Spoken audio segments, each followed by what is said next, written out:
On the healthcare law, and it's about a concern we've talked a lot about here on this program, the safety of your personal information on the ObamaCare website. Well, now House Oversight Committee Chairman Issa says he will subpoena a company that did security testing on the site. We need to learn more about this. Joining us now, California Congressman Issa. Congressman, nice to have you back on the program. Tell us a little bit about what you plan to do and who are you naming in the subpoena?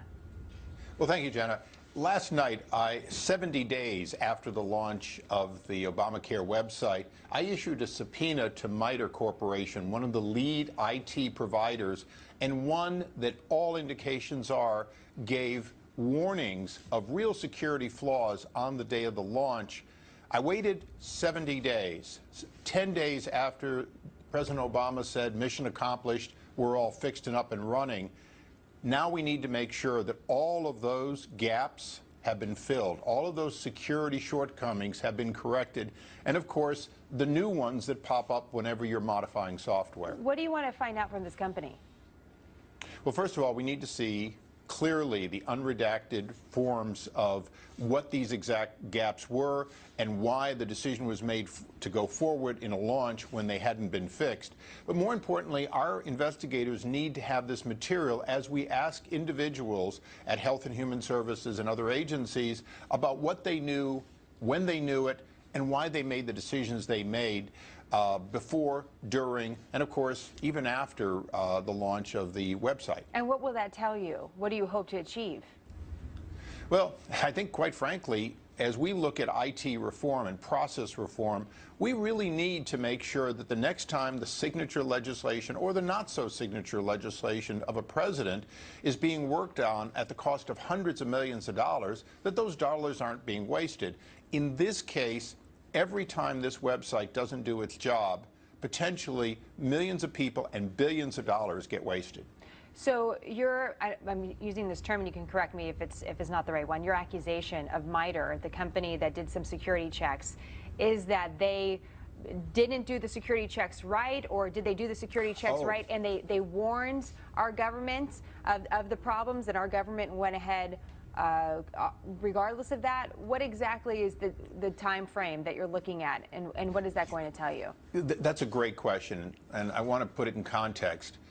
We have looked at these documents in a redacted form with some information excluded. We've even looked at what they call in camera. Investigators have looked at some of this information in its full form but not been allowed to take notes or to take the documents. We're now saying 70 days after the launch, these documents had better be stale. In other words, these shortcomings in security need to be fixed.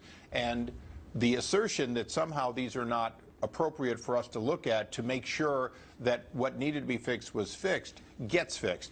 I want to make one thing clear. MITRE was, in fact, the canary in the coal mine. They were the ones that published these reports showing what still needed to be done and why, at least in some people's opinion, this website was not ready to be launched. You know, it's interesting that you say that canary in the coal mine. We heard from MITRE actually in front of Congress. A representative testified about their involvement in the new health care law. Here's what he had to say. MITRE is not in charge of security for healthcare.gov. We were not asked, nor did we perform end-to-end security testing. We have no view on the overall safety or security status of healthcare.gov. Well, that being said, why do you still feel that they're the ones to talk to?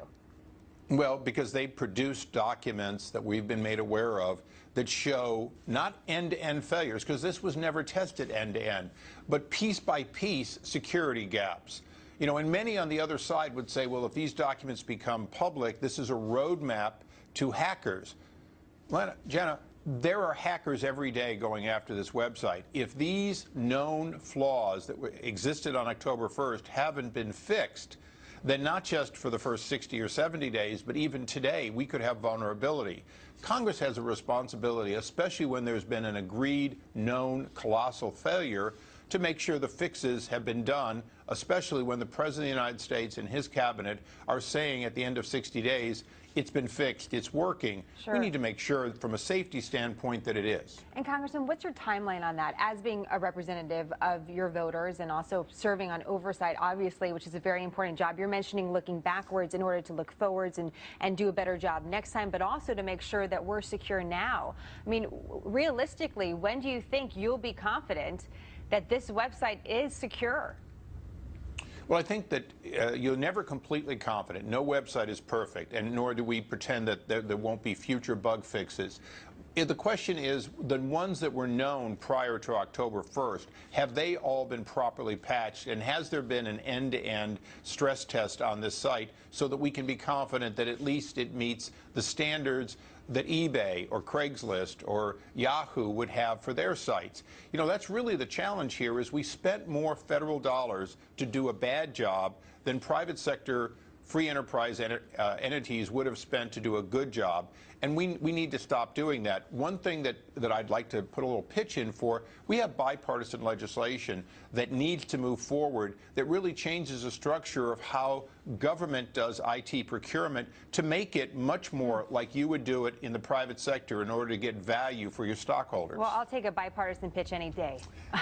Congressman, thank you. It's an interesting story. You know, it's one we're going to continue to watch, and as I mentioned, one that we focused a lot on this show about how secure our information is. So we look forward to having you back and getting an update on where this is going and what's the next step. Thanks for today. We appreciate it.